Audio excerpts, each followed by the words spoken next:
Welcome to the second episode of our Deep Dive Nature Talk series, where we explore the profound connection between nature and mental health.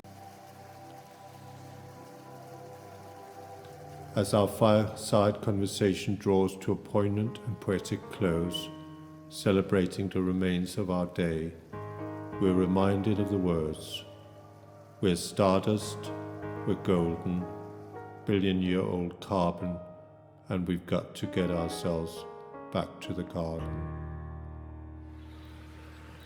The profound connection between humanity and nature continues to inspire and heal, giving gratitude to pioneers like Andrew Dockmore and Rose Davies.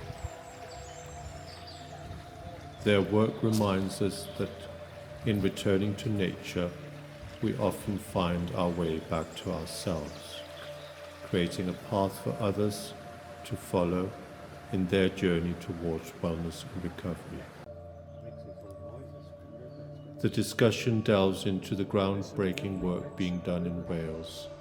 Andrew shares insights from developing the Wellbeing in Nature qualification, while Sean speaks about creating sustainable community connections through environmental engagement. However, the focus remains optimistic as we share our vision for the future of nature-based mental health work in Wales.